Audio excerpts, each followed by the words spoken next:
I'd like to welcome everyone to this new podcast, a new set of interviews that I want to run with yoga teachers who have a similar interest to me, a passion for yoga, but also a passion for helping us to thrive as we age. And I met Beth by chance in one of those yoga teacher groups. I think, was it Yoga Teacher UK that you'd Yes. posted in, Beth? Yeah. You posted in Yoga Teachers UK, and I happened to actually be out in Fuerteventura on holiday at the time. But I remember looking at that post and you saying that you were offering this free session of Yogalates and talking about the importance of resistance training and incorporating that. And my ears immediately pricked up because anyone in my audience knows that that's my niche, midlife and later years. That's my passion. How do we age as vigorously and thrive as vigorously as we possibly can? So I thought, I've got to speak to this lady. And you offered a free class, if I remember rightly, which I attended and thoroughly enjoyed. Now, I was able to use weights because I actually had weights out in Fuerteventura. I have my weights and my kettlebell as well as my yoga mat out in Fuerteventura. And I've started doing some resistance training too. But I had no idea how to incorporate resistance bands and weights with it. So you just landed it at a perfect time for me. And I really think that this might be interesting for those who follow me in the Yoginias business group.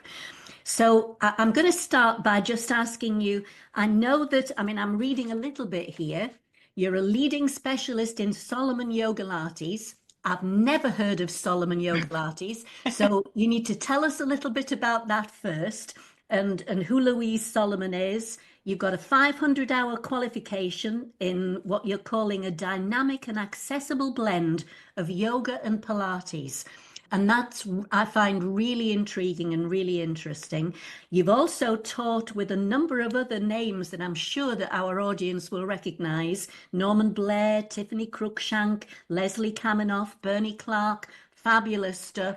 And I know that you teach a little bit of yoga lattes, hatha yoga, yin classes. You've got your own studio, and there's all sorts of other things that you're doing. And I'm going to come to those at the end of the class, if I may, because I think there's lots of things that you're offering right now, whether it's training, whether it's some of the retreats that I know that you offer that sound really interesting, that our listeners might well be interested in. But enough of me.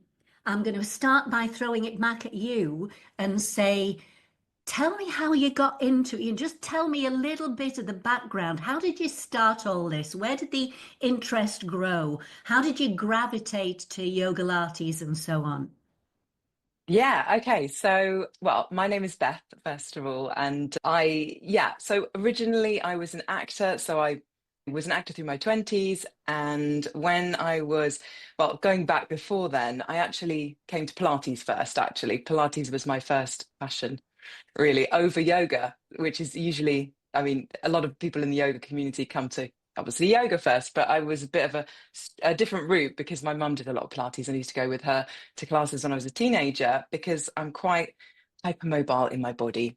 So I know this now. I didn't know it as a teenager. I think I thought it was just very normal to sprain your ankle a lot and to be a little bit clumsy and to find when you stood up too quickly, you would sometimes sort of black out, but then sort of you'd be able to sort of gain consciousness as such. I wouldn't like faint, but I would think, oh, this is so strange, I never really understood that a lot of these You things are did actually that linked to as well as you were growing hypermobility. up. Yeah, I always had, I was always a little bit clumsy, accident prone, I had kind of poor proprioception, balance, and a lot of these things I know now are symptoms of hypermobility, and I didn't know then. And just sort of lack of body awareness. And I think, I didn't realize that Pilates was something that would help me feel stronger in my body, but also stand taller and improve my proprioception. I would walk out of class feeling amazing and really more centered. But I think the thing is, it's not, a lot of people think Pilates is just about the core. Of course, it's not, but we need to think about the core as a larger system, everything working together. So rather than the core being just your abdominals, the core is actually, your abdominals are part of it for sure, but through fascia in the body, there are links with the shoulder girdle, the upper body, the thoracic girdle, as we call it in Yogalates, as well as the hips, the glutes, the spine, everything working together. And so this is why I developed teacher training, which I'll talk about later. We look at these specific areas of the body in detail and anatomically, so we can really understand how the core works, not just the abdominals, but how it works as a whole cylinder of pressure, but then how it works with all of these other parts of the body. So when you walk away from class, you want to feel like you're a superhero. You want to feel like the whole body is working together and that you are stronger, not just in your core, but everything else as well. And so I loved this kind of full body conditioning approach of Pilates. I would walk out of class feeling like my movements were much more precise. It wasn't that I was just feeling the benefit on the mat and that I was getting stronger, but my movements were more controlled and I had better proprioception as a result of doing Pilates regularly. And then I became an actor in my 20s, and I discovered Yogalates when I was about 25.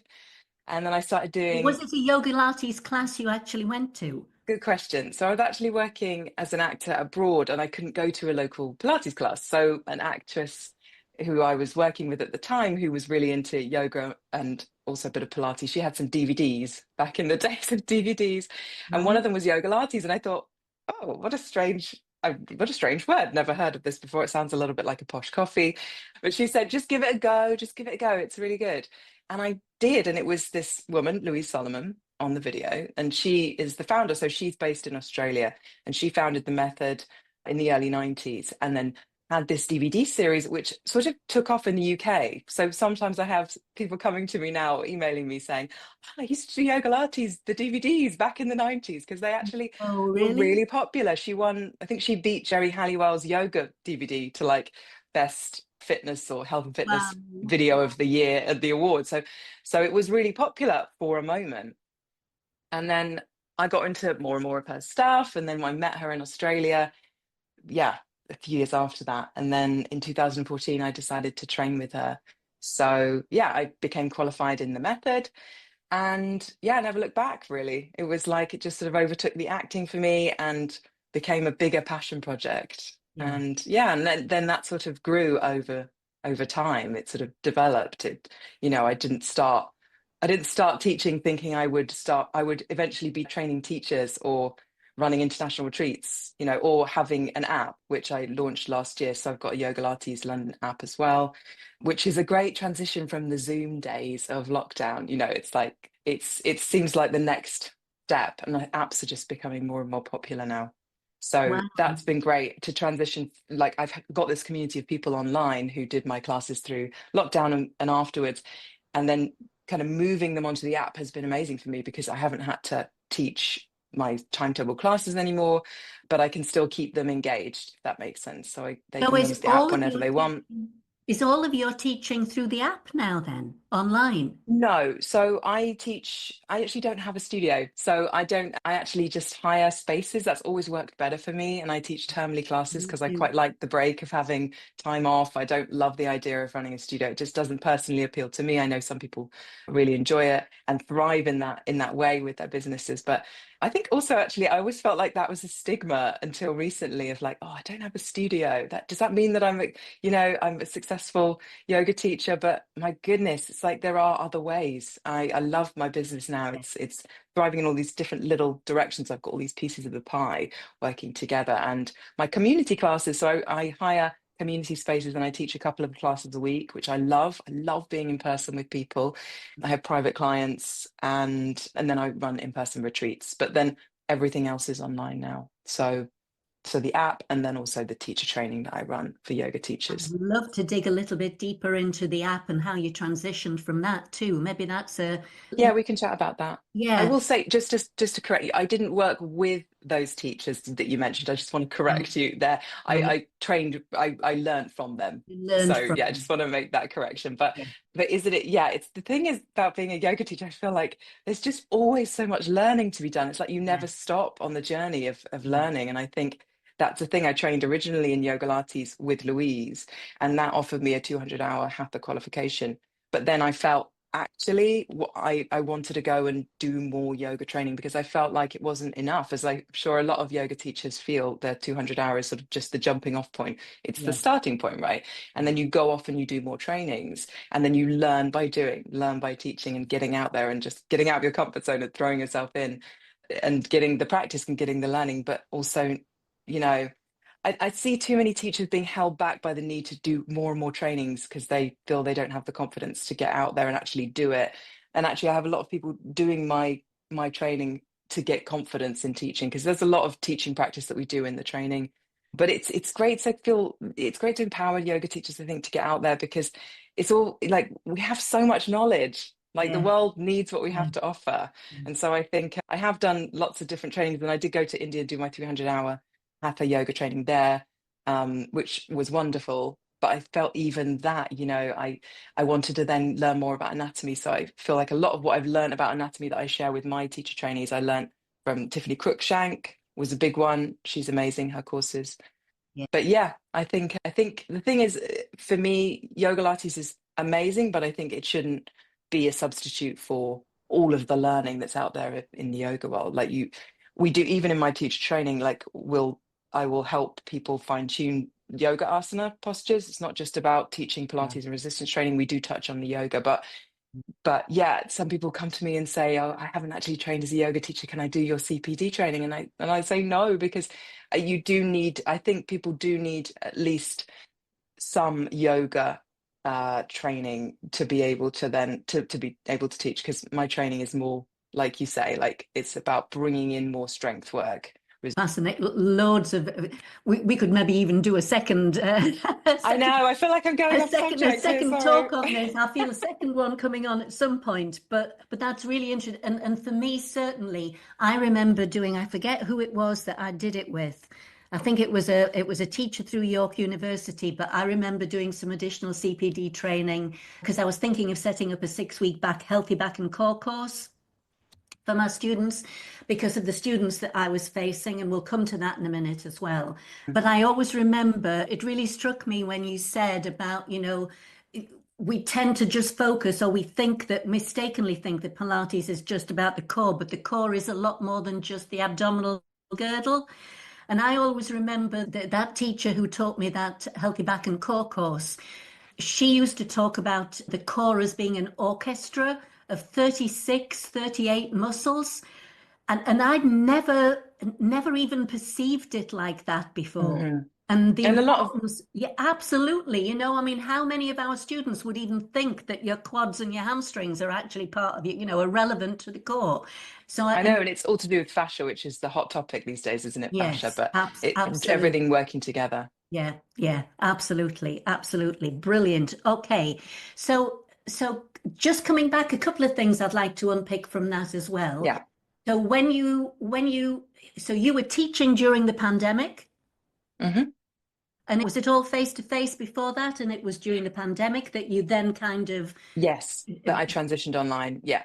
I was was that doing a because your little bit. I students, was doing, was that like me? I mean, I know that from my experience was that that was because when the pandemic hit, I mean, I've probably got 100 plus students, and they were all panicking. At the time, I didn't do anything online at all. And it was like, Shona, you've got to do something.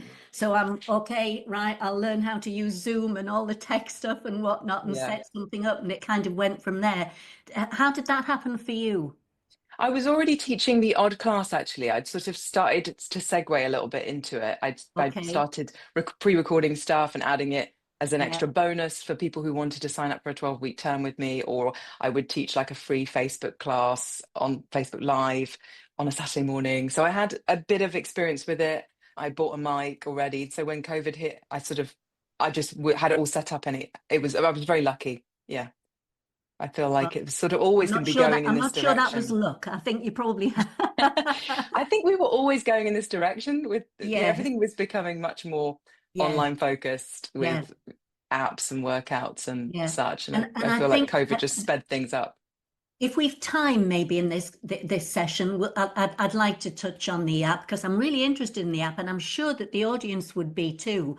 But if we don't have enough time, maybe we can come back to that because Yeah, yeah. I know that some of my community were interested in growing their businesses, and they have tried online, but they're struggling both with face to face, never mind online. And I think moving into the app world would be completely new for me. So I'd be really interested to hear your take on that at some point. But I think online can feel quite challenging. Not just in terms of the setup, and unless you've already got a really good following. When you started your app, did you have a pretty good following anyway? Or have you had to advertise and promote to try and build that up? I haven't done a lot of advertising for it actually. I've just sort of Okay. pulled from my main mailing list already, and people who Yeah, were on Zoom have sort of moved over. Also, some people who are coming to in-person classes are using it as an additional tool so that they yeah, can practice during the week when they're not at my one class a week, right? Because I don't have a studio. So I've yeah, always found that it's like it's a great solution for me because I run term classes and it's like once a week.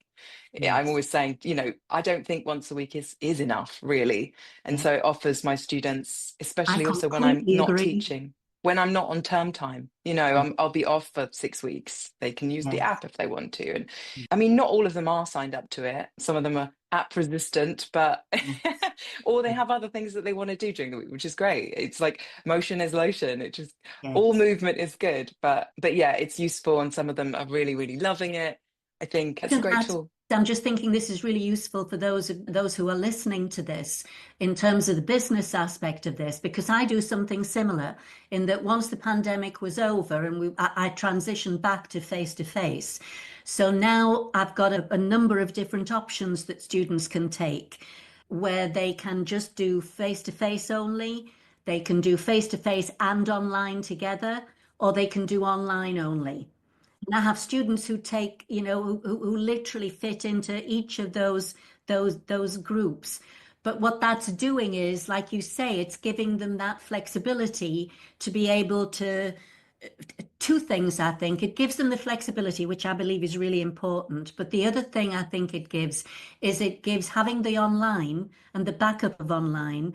The students who I find do use it do their practice more regularly. And they know I'm a Yeah. huge proponent of little and often is better than once a week. And Absolutely. I think one of my big learnings from it has been short practices, which is not my strong point, I think, because I'm always trying to get yoga and Pilates and maybe yeah, resistance yeah, training as well in there, some yeah, weights or bands, yeah, that doing 20-minute classes is doable, but is a challenge for me. So that's something I've got yeah, to work towards, yeah, shorter and shorter classes because people don't have a long, a long attention span. I think yeah. I've been a member of like online yoga subscription things before, and I've always ended up doing the same sort of 20-minute practices because Yes. it's like committing to an hour. I don't know what it is in your mind. It's like, oh, it's much easier. Absolutely, You make the time for 20 absolutely. Do minutes, you don't do you? you record? Do you always do you with the app? Do you? One last question about the app, and then we'll move on. But do you record and then people can just play back whenever they choose? And do you record? Do you only record you doing live, or do you record some on your own in your own place that you Yeah. can put up separately as kind of additional things to offer? Yeah, so I do both. So Right. the app company that I work with are called Sudor. They specialize in fitness and well-being apps. How do you And spell that? Because what I'll do, just bear with yeah, me, those of you who are watching, I'm going to type this into the chat because maybe I'll be able to give the chat. How do you spell that, Beth? Sudor. And it's an app That's company. yeah, Okay. yeah, that's right. Okay. Yeah, yeah. And was that just out of interest? Was that a costly thing to do to get it set up and I think running? it's worth speaking to them because they've got like packages that they offer, but Okay. they are Where are they great. based? I think, well, they're sort of online, really. I think they're based in South Africa and the UK. Oh, They're female-led company, which is really cool. The functionality of the right. app is amazing. They are great. The support has been amazing, but yeah, and you can live stream on it. which then automatically goes onto the app. You don't even have to upload it, it just gets put on. You can Oh, also really? send push notifications out to people's phones. You can also record stuff and just upload it yourself, So and when you say meditations you as can well. live stream, can you use Zoom through that? No, you would use their platform. Yeah, it Okay, works the same. Yeah. okay, It's okay. great. Yeah, it's like I can recommend it. I don't think, yeah, I think it's a supplement to my business and it works for me. But I think from what I've heard financially, I think I've heard that some people going down this route expect it to be a hugely financial like boon to their business. And I think sometimes that can be a little bit disappointing for people. Mm. It depends on how you market it. So you can make the price whatever you make it, and it's up to you how you want to grow and develop it. I think for me, it's a nice little aside thing to what I'm Yes, doing, and it feeds into yes. everything else because I can market other things through it. And also, it's a great thing for my teacher trainee graduates to hop onto after they're working with me as well. So it's sort of, it pulls the community together. I also have a WhatsApp group with it. So I put recommendations in there and try to keep people engaged, because I think the problem is people will download something and pay a membership and just not use it, which Yeah. baffles me and frustrating as well, because you don't want people paying for something they're not using. It feels No, icky. So no, it's like I want people to be using it if they're no. paying for it. So it's just trying to get people engaged. And actually, I think it's more work than I think I thought it would be in that Yeah. sense, but I do enjoy it. And it's you put in as much as you want to put in with it. There's people who don't upload new stuff all the time. There's other people who are much more regular and much more on it. And you can run ad campaigns to get new subscribers, and they Oh, are can good. They're do kind of you like find? supportive with that, but I Yes, think we're really going off topic, aren't we? that's all right. Don't worry. One But last question on yeah, that. go on. But do you find that you get some students who just do the app and you never see them face to face? Oh yeah, I mean that's the way it's been from my Zoom days. I've had Yeah. people joining me online from around the world, and I've never met them in person, and Because they've stayed year on I year. find that quite astonishing. I've got some students that I literally never see. They don't come to any of the Mm. live classes that I run online, but they're still paying a membership. And so, sometimes I'll go and I'll check the membership, and there'll be somebody who's maybe been paying a membership every month for 12 months. And I think I've never even seen them. Are they actually even using it? So I write to them and say, are you actually still, oh, don't take me off. Don't take me off. I watch the recordings every week and I'm thinking, oh, okay, great. It's really That's fun. so nice that you reach out to them though, because I think the problem is like the more we're moving in this digital realm, we're moving into the digital realm. I think it's like we're getting more and more cut off from each other Yeah, and the sense of yeah, community and connection. yeah, And I think yeah, even with the digital world, that's what I've really learned over the last year is like personal, high yeah. touch connections with your students, with everyone. It's important, even with the guy that, at the I could checkout in not agree more. Sainsbury's. Like these little Absolutely. things are so important for our own Yeah. like mental health and emotional well-being, small connections in the world. And it's the same if you're working online. Like actually, you and I, for example, connecting through Yoga Teachers UK, and Yes, now we're face to yes, face. It's lovely. And so yes. I think It actually these is. sort of little touches, reaching out to people, connecting, and we often don't do it. We often just think that person I've never seen them live on my calls are, who are they? But actually, I love that you reached out to them. It's nice. I think you and I are kindred spirits there. And for anybody who is listening, that's a really good nugget to take away with you. These touch points and in terms of building a business that's Yeah. sustainable, having that sense of connection, real connection with people rather than it feeling transactional, even if what you're going to do is online, is just so important to me. It's all about the connection because that's going to help to keep them motivated, isn't it? Right. Let's move on to the next bit. Literally, we could make three podcasts, I reckon, out of this, Beth. Okay, I've got down one of the questions that I'd written. What do you notice about the students that you predominantly teach? What are the common issues, concerns, or even misconceptions that they have that they kind of come to class with? Yes. Well, one we've already talked about the core being just the abdominal muscles Yep. and nothing else. And actually, obviously, the whole body working together, as we talked about, that's a big one. Core engagement, I talk about this a lot. This big passion of mine is educating people about natural core stability using the internal pressure system in the body rather than squeezing in like a tube of toothpaste. So in that way, I think a lot of Pilates classes I'm going to are moving away from that traditional teaching anyway now. I don't hear it so much. I do sometimes hear pull the belly back to the spine, that cue that a lot of us use. You know, tension is very different I from do. muscle tone. I do. Sorry? I need to listen to this. Okay. So, okay. Well, you're not alone, Shona. This is a lot of people. If you think about it, it's like we're squeezing in, and also anatomically. So if we're talking about the TA muscle, the transverse abdominals, which is like, well, Yeah, transversus abdominis, which wraps around the site, yeah. attaches via fascia onto the back of the body, and attaches around the side, comes around the side. A lot of us know about this corset-like muscle we hear about a lot, and comes around the front like a corset. Yeah. But actually it attaches onto fascia at the front. If you look at the anatomy of it, a lot of it is just fascia at the front, which for me isn't quite the same as locating the TA. So when you pull the belly button down, what the muscle there is the rectus abdominis. It's that more superficial six-pack muscle, which is not a deep core stabilizer. It's that vertical muscle that runs down from the ribs down to the pelvis and helps to pull us into flexion. That's what its job is. Its job is not to support the spine, or it has a role in core stability, but more important are the kind of like, we're talking about stabilizing muscles for the spine, for lower back health, Yeah. for example. The TA is a big one, but when we pull the navel to the spine, are we actually engaging that muscle effectively? No. So if you think about it, when people pull in with the belly, they're like, that's like squeezing like a tube of toothpaste, squeezing in. Well, Yeah. actually, we Yeah. need the diaphragm to move with the pelvic floor with the breath to facilitate the core. So if you think you're squeezing the waist in, you're not allowing that diaphragm to descend. You're not allowing the abdominal wall, these muscles around the abdominal cylinder, to expand naturally as they should to support the lower back, the pelvic floor to descend, naturally dropping down, relaxing down.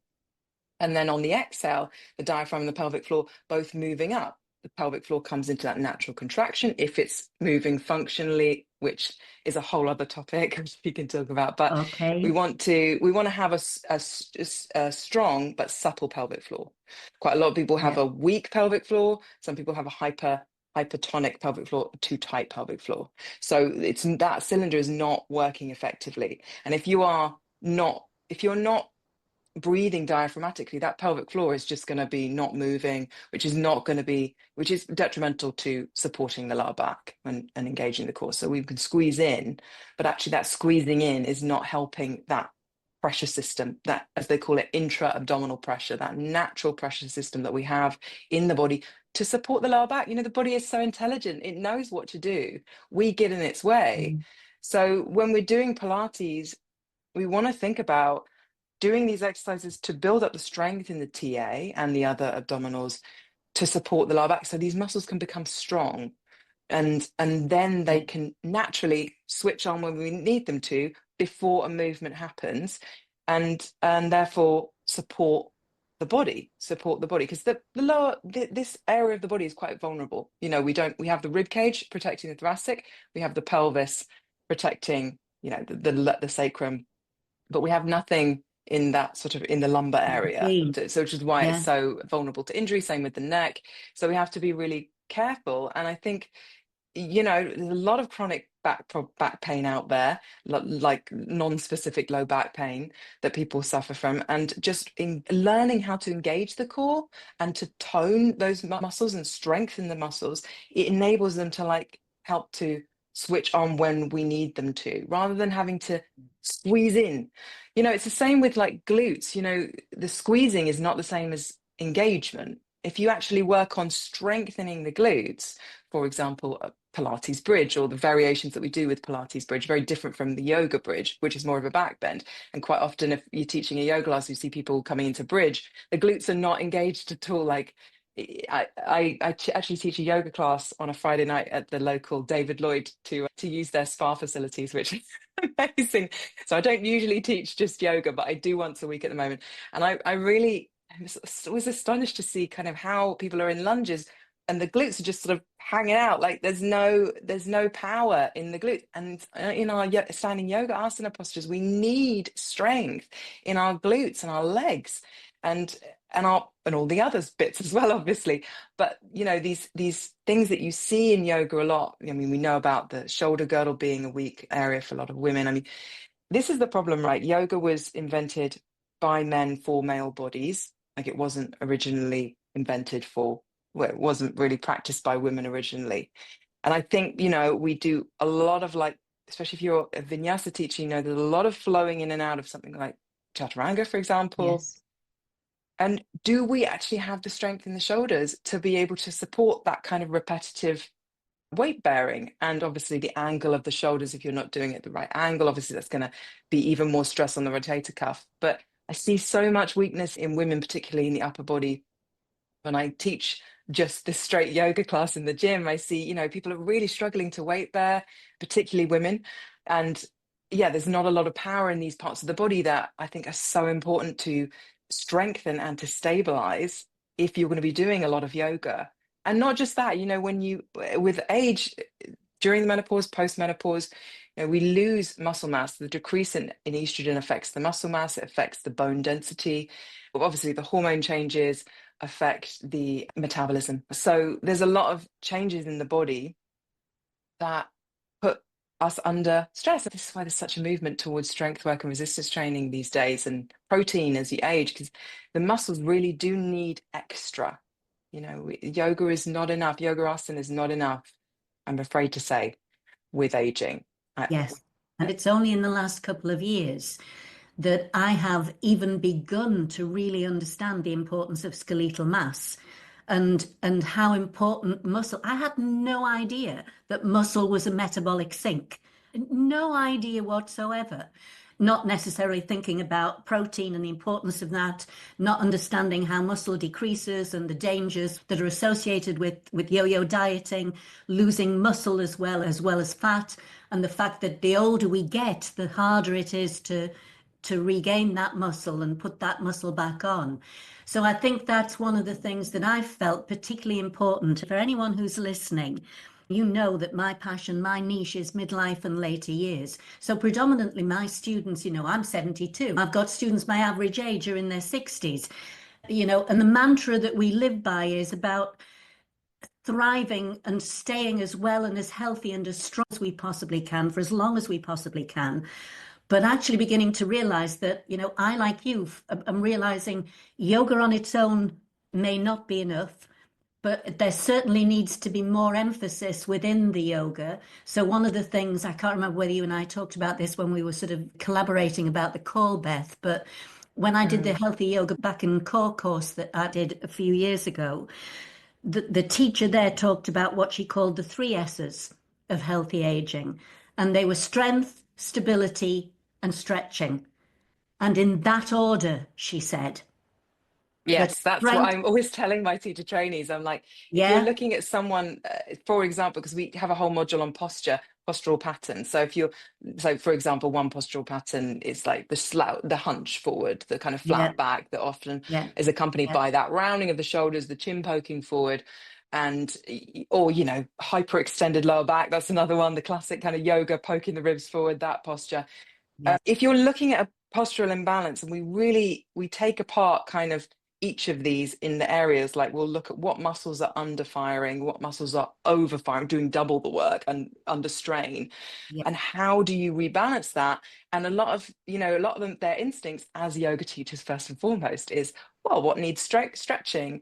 But actually, for me, if someone comes to me with real like chronic upper back pain, I had a private client not that long ago who was like rounded in the upper body, had a desk job, obviously, really tight here, but like really rounded in the upper back and yeah, the chin, and had lots of back pain. And strength is the first thing that we work on, you know. I mean, we work on both, but I think strengthening is yeah, so important if you're looking at someone who is hyperextended in the lower back, for example, like I said, that sort of classic yoga posture of sticking the ribs forward. You know, for them, definitely strength work first, right? You would yeah, work on strengthening the abdominals, you would yeah, work on strengthening the glutes, and obviously part of that is stretching out the over chronic tightness in the lower back or in the hip flexors. yeah, But strength, you know, and it's yeah. for hip flexors, for example, hip flexors, I'm sorry, I'm going down an anatomy rabbit hole here, but hip flexors are one of those muscles that we think about as being really chronically tight, as we know, right? We sit a lot and then that pulls the lower back forward. The psoas gets chronically tight and then that can affect the lower back. We know that that's really common, well, fairly common knowledge, I would like to think, in the yoga world, but we don't think about the weakness in the hip flexors. Hip flexors are often chronically tight and also weak, right? When you're sitting a lot, your muscles, they get shortened, but that doesn't mean to say they're strong. And so working the hip flexors in an eccentric contraction, for example, in Yogalates, I really love doing that because it's like you're toning the muscle whilst also in a lengthened position. You're stretching it and strengthening it at the same time. I love eccentric contractions. And that, I'm sorry to go on, but like that can lead on to resistance bands, because resistance bands are fantastic for their, and the same with reformer Pilates machines. You're working in that eccentric phase a lot. So it's not just about the concentric phase, the kind of shortening the muscle. Just explain for me because I don't understand and I don't know whether some of my listeners will Ah, either. okay. Sorry. Eccentric and concentric? Yes. So eccentric is where you're lengthening the muscles under tension. Okay. So, for example, like with a bicep curl, your Yeah. bicep is an easy way to describe it. The bicep is shortening. It's Yes. concentrically contracting. It's shortening while it's Yeah. contracting. But Yeah. as that's happening, the tricep is It's eccentrically contracting because lengthening. it's lengthening. Like if you're in chaturanga, you're holding yourself up. And so when you're lowering yourself down, the biceps are engaging in the concentric way. But because you're holding the body up, you're lengthening the triceps to allow that Yeah. shortening of the biceps, but the triceps are still working under that tension. So you're Um, lengthening the muscle out, but at the same time, it's at the working. same time, you're strengthening it.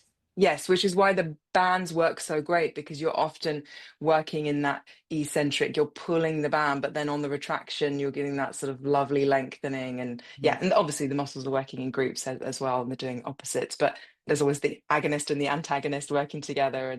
But I think it's, yeah, using bands is a great way to tone the muscles in that lengthened position. And then isometric contraction is when you're static. So, for example, the quadriceps will be isometrically contracting in Warrior Two because you're not moving that muscle, but it's still working. You're not moving. So those are Yes. the three: isometric, eccentric, and concentric. Okay. Okay. See, I'm learning something here too. I think I might need to come on your course. Got great energy. So, so when did you? I'm just looking at some of the other questions that I've got, and I'm Yes. conscious of time.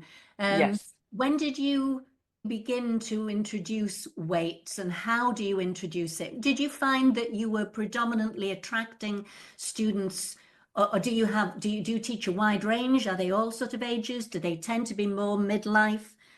And how did you begin to introduce weights and bands? I know you said if you don't have weights, it doesn't matter. And you teach clearly, if like I do, any other teacher who's listening, if you're teaching in community halls, it's bad enough. I feel like a pack horse as it is, bringing the suitcase in with my blocks and other Yeah. things. You can't carry a whole load of weights, and students may not come in with weights, but the bands is going to be really, really useful. Tell me a little bit about how you kind of introduce that to students. So I've always worked with bands. That was part of my original training with Louise in Yogalates. In fact, Okay. she actually, even in her DVDs back in the 90s, she would have so one of her videos did use bands, and that actually they would send, I think they had a band they gave for free in the DVD. So I think you had All your own right. band. Okay. So I've always worked with bands since training and even before. Yeah. With weights, that was an extra training I did with Louise. And then I've sort of picked up stuff over the years from just like taking other classes and thinking, oh, I'll feed that. That's quite nice. Feed that in. Yes. And, Yes. and so that's developed over time. But honestly, like the weights are not transportable for me. As I said, I teach in halls, so I do not take weights with me. We just don't use weights. Do they bring their own bands, or do Yes, you I provide get them to bands? bring bands because it's more hygienic that way. They're really cheap, they're really portable. They can all have their own, which I think they quite like because of the hygiene reasons And they anyway. sometimes in retreat days, we've worked with bands. So I've bought bands, but they're all different. It depends what color they are. And do you have any recommendations? Because like black is supposed to be the Yeah, tightest and the strongest. Are there any specific types of bands you recommend that I've you always buy? I've always used the blue TheraBands because I think they're quite good that level. But if people want to work harder, they can go up to black. if they don't want to work as hard as the blue, they can go down to Yellow, I think it's yellow or I would red or say something. probably red. Yeah, red. Right, Yeah, would be like the more the remedial lightest. Okay. variation. But yeah, I mean, I don't. Sometimes I don't work with bands. Sometimes we just do a mixture of Pilates and yoga. Like sometimes we don't use anything, and there's still plenty of. There's so much scope when you're doing Yeah, incorporating bits of both. You can do yeah, there the possibilities are endless, which is why I like yoga Pilates as well, because it yeah. keeps me fresh. Like I can just keep coming up with different class plans all the time. And then if I'm teaching online, I might use weights. People have weights at home, or if I'm teaching on the app or the teacher training. Or if people teach in studios with weights there, great. It's a great, it Yes, just depends on what you've absolutely. got at your disposal. But what I Yeah. would say, my advice to any teachers is like try to limit how much equipment you're bringing if you're setting up your own classes. If you're teaching in a hall, in the beginning, I remember bringing blankets, blocks, mats, bands, everything. I mean, cushions. Like I was really in people pleasing mode. We talked about this before you hit record, but people pleasing in the yoga world. We're all empaths, yoga teachers, Yes. or most yoga teachers are classic empaths. And so I think in terms of coming out of your car with loads of equipment, try to minimize that. Get people to bring their own mats. I get people to bring their own mats, bands, and then I ask them to bring a block each, like a brick. And Right. then sometimes I might bring some flatter blocks, like the more rectangle blocks, like Yes. the wider ones Yes. that you sit on, Yes. if I want them to do some seated stuff. I hate to admit, I am still carrying a huge suitcase in my boot that has a mix of the flat and the block, Yeah, uh, yeah. the brick Most people kind will of happily thing. bring their own block. And if they say to me, oh, I'm coming from work, I can't, I'll say, don't worry, I'll just bring one for you. Yes. And I'll always Yes. have 5 or 6. I must admit, I have got to the point where I encourage the student, if a student's coming to me that's brand new and they've never Yes. tried it before, then they pay for a trial session, but they know there's no obligation to continue. And if they haven't got a mat and they haven't got a block or they haven't got anything like that, I'll just say to them, don't worry, don't go buying anything, because if you decide you don't want to come back again, that's pointless. You've just wasted your money. Come to the class, see whether you want to, but then after that, I would encourage them to actually get your own stuff, because and then not just bring it to class. Yes, you've got the hygiene, but you've also got the fact that actually what I want you to do is I want you to practice at home. I want you to do Yeah. something at home. I don't want you to just do it while you're with me. If you really want to make a difference, let's get you making this into a habit and part of your lifestyle. Absolutely, absolutely. Little and often, like you say. And Yeah. I will just answer one quick question that you asked me, I forgot to answer Oh, about resistance training is that a big misconception I would say about resistance training is that we think of it as like we have to be a gym person to be doing yeah, weights, or we have to be in yeah. lycra, we have to be like 25 and in lycra and in the gym with loud music on and it's sweaty. I mean, I full disclosure, I've never been a sweaty cardio person. It's important to do I've some never been to, cardio. You need yeah, cardio, but yeah, this is a lot more, yoga Pilates is a lot more slow and steady and yes, controlled and precise. yes, And like the weights work we do is like light hand weights. It's challenging, don't get me wrong, like it's strong, but it's not super quick and like intense and that kind of I don't want you to feel like stressed. I don't want my students to feel stressed doing it. I want them to feel challenged but in control. Do you And ever as soon ask as your students to bring weights, or do you just ask them to bring bands? No, I don't Okay. know, because that's quite a lot to carry. I just think it's not. Yeah. You could, I mean, student teachers out there could, like, if Yeah. you want to, Like or you like I say, say, if you teach if you've somewhere. got the flexibility of the app and the online, they can have weights at home, and then you That's can right. Yeah. you can teach that. So they've got that option, which is brilliant. That's right. I mean, it's Okay. not the end of the world if you're not teaching with weights. Like I say, I was Um, teaching for years and still am without weights, yeah. and I've still got Yeah. people coming through the door again and again. And like you say, my demographic is similar to yours, with the kind of, I would say 50s to 60s are probably my key demographic, and then it goes Okay. younger, a little bit younger, and a little bit older than that as well. So Yeah. I have a student who is 86 in one of my group classes, and I just love Wow. it. And it's like, she's amazing, and she's doing stuff that some of the 20-year-olds are struggling with in the class, because although it's not like super fast and sweaty, it's still challenging, the Oh practice. gosh, yes, absolutely. Do you know what I think is really lovely about that? It's lovely to be able to see that's inspiring for other students who are in there too, isn't it? To be able to Yes. someone else can kind of look at that. This is what you could be like. This is what you're aiming for.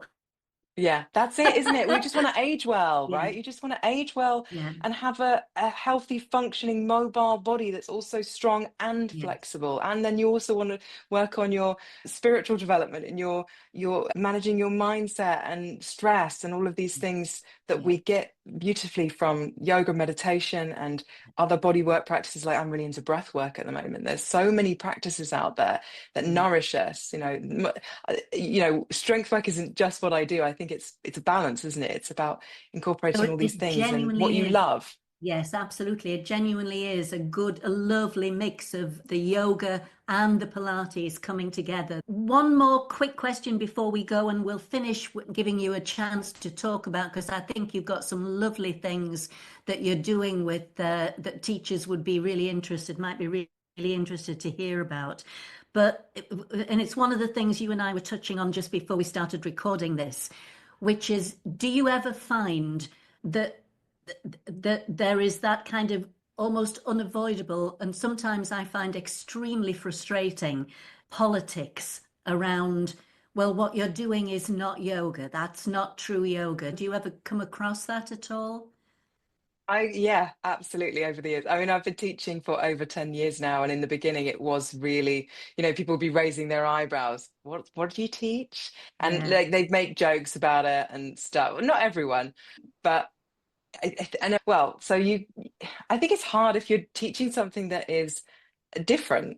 You're going to get, yes, you're going to get people rebelling against that idea. People don't like change and they don't like different things until they do, And now what's happening is that yoga Pilates is suddenly becoming very popular because everyone's hearing about the need for resistance training and as you age and weights and bands and all this stuff. But also, there's a lot of people in the yoga world who are learning about the benefits of Pilates, who are going to a Pilates class and think, this is great. It complements, it's different, but it complements, yes, right? Pilates is absolutely. very much about working inwards, and then yoga is very expansive, moving Yeah, out. And the yeah, two are really complementary.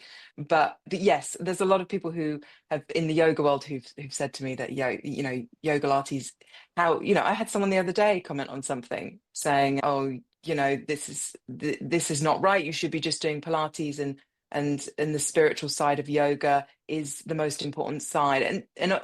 And it's not like yoga Pilates, we don't incorporate an element, the spiritual side of it. It's also a very embodied practice. And in the same way as yoga is a spiritual practice, why can't yoga with a bit more strength work coming in be still yeah, yoga? Like everything absolutely. is yoga. Like it's not limited to the mat, as we know. Like Yeah, yoga practice isn't just what the yeah, asana.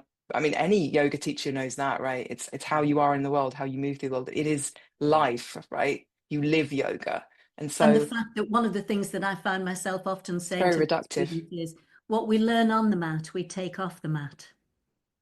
Yeah, and everything's evolving. We were talking about this, language is constantly evolving. There are new words being added to the dictionary every year. Nothing is static. And I Yeah, think if we, and I don't, I, to be honest, any dogmatic approach, I think is, I'm not a huge fan of when things are reduced. I And am completely with you on that, completely with you. we need And to be moving actually, away from dogma. yeah, yeah, Particularly also, I mean, I haven't mentioned this, but also obviously it comes from men. Men like invented yoga for male bodies, and now mostly women do it. And there are a lot of hip replacements and knee replacements and mm, shoulder injuries mm, and things that aren't, mm, but that, obviously I'm being very binary here and it's not black and white, but also the fact that in the East, the culture is very different. I mean, not so much now, but when yoga was invented, people move their bodies through the day in different ways. People would not yeah, be sitting in chairs all day. The people who invented yoga asana all those thousands of years ago weren't sitting in chairs for 8 hours in the day.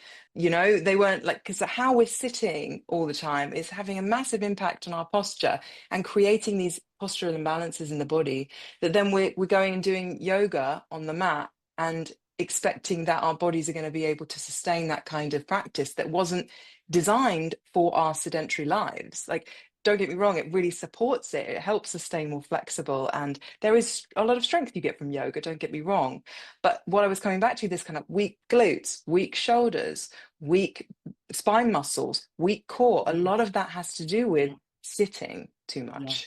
And Yeah. so, it's like we have to, if we're going to be doing yoga in the West and the way we live our lives, we need to think about supporting and bringing up the strength work in these parts of the body that become weak as a result of how we sit in cars or at a desk or on the sofa for hours. And it's like that, there are repercussions to that. And so strength work, I mean, I keep going back to it obviously, but it's so important to support a You're sustainable preaching yoga to the practice. converted here, and I'm still trying to learn more. And I think that's the lovely thing. Hopefully, you and I are both encouraging whoever listens to this to actually begin to think a little bit more. If you're not already doing that, to think a little bit more about how you can incorporate more strength work within Yeah, and it the doesn't have to be yoga within. lattes. I will also No, say this, it doesn't have to be yoga lattes. You could do a yeah, weights practice for 15 minutes, 3 times yeah, a week, and to yeah, support your asana. Or you could, yes, reformer Pilates is great as well. Like there's so many different avenues or yeah, hit. absolutely, yeah, absolutely. Couldn't agree more. So what I'd like to do to finish this is to give you an opportunity, because I'm hoping that if you're still listening and you're still with us, and we've got you a little bit excited thinking about how you might incorporate some of this into your teaching. I know that you've got quite a few different things that you do. And Beth, I'd like you to just talk us through, because I know you are running retreats in Morocco and Sussex. I've got links in the chat there. And as I say, I will put them in if you're watching this on YouTube, if you're watching this in the Facebook group, if you're watching this through the emails that send out because you're on our list, hopefully you'll get you'll get these links too. But tell us a little bit. There's three things. There's the retreats, and you've got one abroad in Morocco and one which sounds wonderful in Sussex. Yeah, Um, it's next month actually, so it's May, the Morocco retreat, but there are actually 2 spaces left. So if yeah, anyone is interested, okay. message me because I'll give you a little cheeky podcast discount as well. Okay, wonderful. In that case, and let me just make a note of that. Okay, and so when is it? It's when are the It's dates? the 17th to the 22nd of May, and it's a yoga Pilates and yin retreat. So I also teach yin, which is a hugely kind of lovely afternoon practice, complementary to the morning strengthening, flexibility, focused, more heated practice. We have this lovely cool yin practice in the afternoons. Yeah, and we went last year, and it's absolutely gorgeous at Villa Denari. Yeah, so they really look after us. So that's happening in May, 17th to the 22nd of May, and then I'm running a Sussex weekend at the end of October So on the the Sussex one seafront. is the end of October. Yeah. Okay, all right. And so, guys, if you're interested, follow the Yeah, link. that Oh, and you've got the 80-hour CPD training that you do for yoga teachers, which is how I found you. That's the thing that you were posting about. yes. So Tell us a this little is all bit about about that. it's all about equipping yoga teachers with the skills to bring Pilates and resistance training into their classes, to develop the strength in these areas that I've talked about that can often be quite weak, and also to understand the anatomy of those areas so that you can spot postural imbalances in your students and support them in kind of finding more balance. It's great particularly if you're working privately with people, but you can also like tailor classes around working on the shoulders and understanding common imbalances of strength and improving that.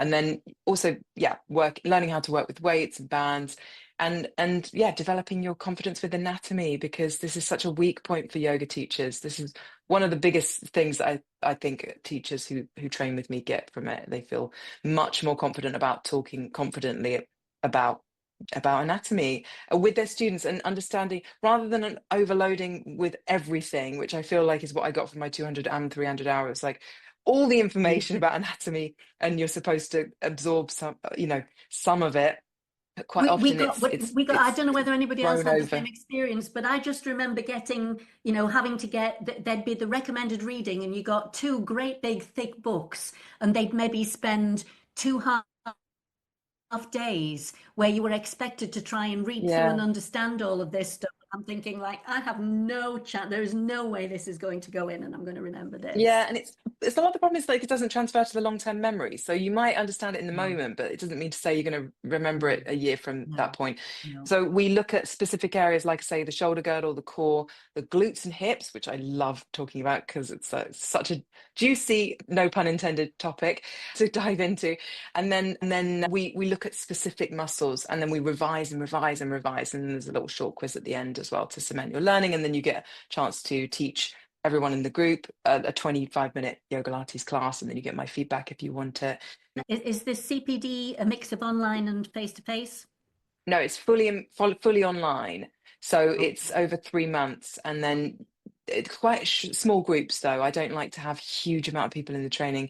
I like everyone to get to know everyone else, and you'll have a chance to teach in breakout rooms with every session. So you get to know your course peers. This is really important for me. We've had some lovely groups in the past, and people have got a lot more out of feeling seen and heard, which I think if you're in a training with like 100 people, you can give it lost. So that's been really important for me to create like little coolers with this CPD. And it's so that's starting at the end of this month. So the 23rd of April, we're starting that, and then registrations close on the 18th. So yeah, there are just a few spaces left for that at the moment. So if anyone is interested and can get in quick, please do. Also, but I'll be running it this time next year as well. And then Okay, with the so you run that possibility of course doing, once a year. yes, and then I might be doing a shorter course for yoga teachers on just the core later this year in the autumn as well. Okay. So that will be kind of like a mini training on the core. So if anyone's And then the interested in that, final one, hop on my mailing list. That's the best way to do it. And then you can stay in the loop with future stuff if so you're a yoga and I teacher. presume Yeah. if they follow the links that I've got and I'm sharing, they'll be able to find you and hop on your mailing list that way, won't they, Beth? Yes. Yeah. All right. On each of my pages on the website, there's a spot to sign up for the mailing list. So you can Sign get a up. free Brilliant. class as well if you're a yoga teacher. Brilliant. And the Yogalates, lastly, the Yogalates London app. That Yes. tell us a little bit about that. So I see there's you're offering anybody who's listening to this podcast 30% off your first month's membership. Yeah, with that special code. So I think the code is Okay. Yogalates30. Yeah. Yeah. And then they can, you get a 7-day free trial with that. So you can try the Okay. app for 7 days, cancel anytime.